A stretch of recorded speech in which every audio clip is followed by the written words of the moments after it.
Hello everybody, I'm Irunji Marvin Martin at Trumpet IQ, and this time I'm here to teach you how to improvise. I'm going to give you a few basic easy steps that you can go through to make your soloing so much better. And believe me when I say these are very simple tips. So buckle up and let's get started. First and foremost, you need to understand how the chords happen.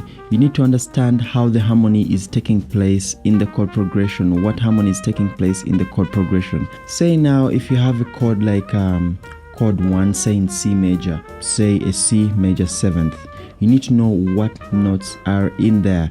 There should be a C, there should be an E, there should be a G and a B just above. So you must be very careful and how you use these notes. You need to have them in your mind. Me, what I like to do when I take on a new standard, I like to first do those chords, just get a few notes of those chords, just not exactly improvise, just play the first at the root, I play the third, then the fifth, and then the 7th or the major 7th, depending on what chord is happening in the progression. I take on those chords and then I make an easy arpeggio exercise. I'm going to demonstrate it how I do it.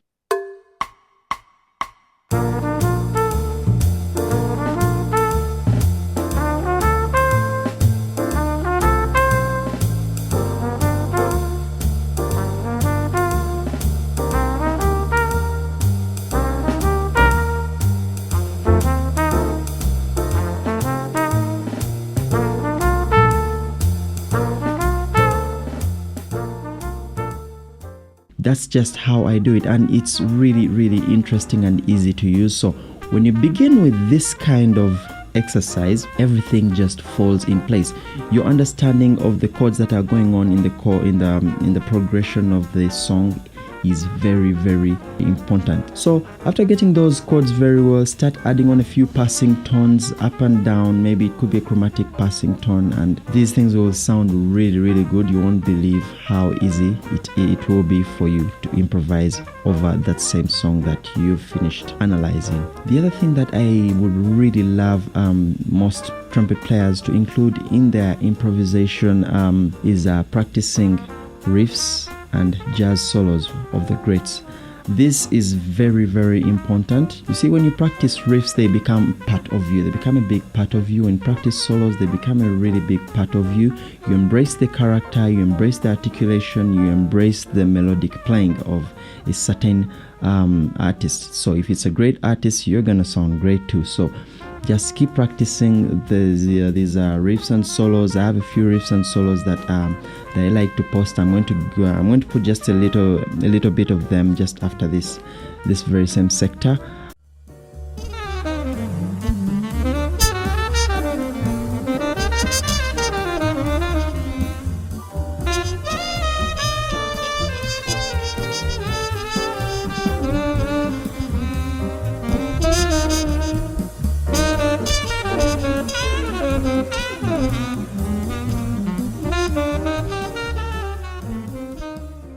I'm very sure that it takes some getting used to. So take on these riffs and embrace the character.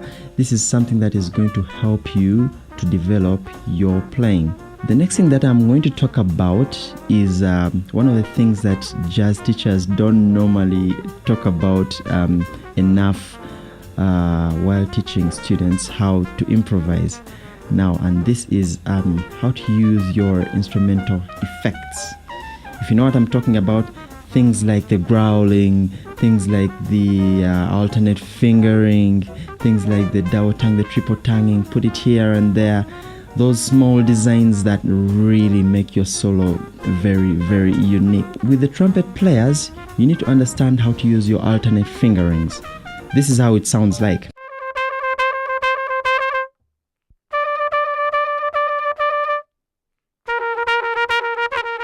You need to know how to use your triple tonguing.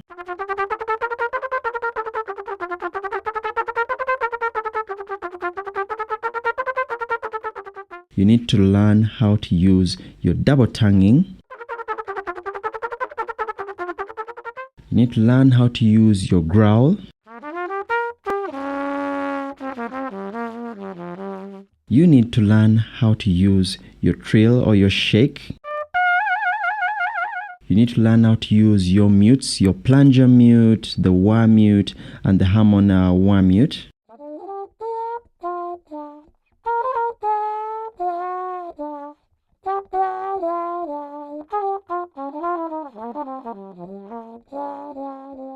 Also, you need to learn how to use your half vowels.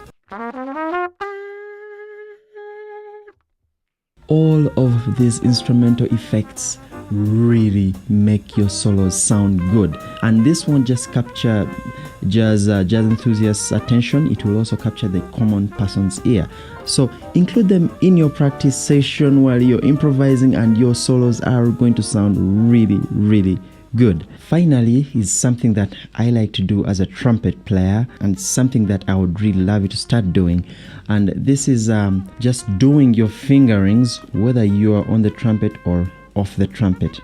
Now, me personally, when I'm traveling and my horn is in the case and I'm moving somewhere, I have a few riffs that I really want to learn. Sometimes I just practice mentally. And how do I practice mentally?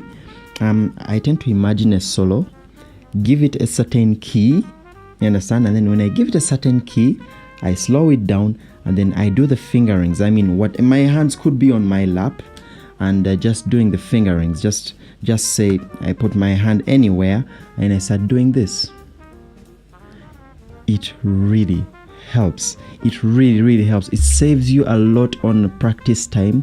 I mean, you're basically practicing, but then you're practicing on the move. I mean, you're going to the gig and you're basically practicing. So you're trying to remember all these things that you've been practicing and all these riffs. And so you're listening to a Miles Davis solo that you were maybe transcribing last night, and then your fingerings are flowing in just the same way that they were flowing last night.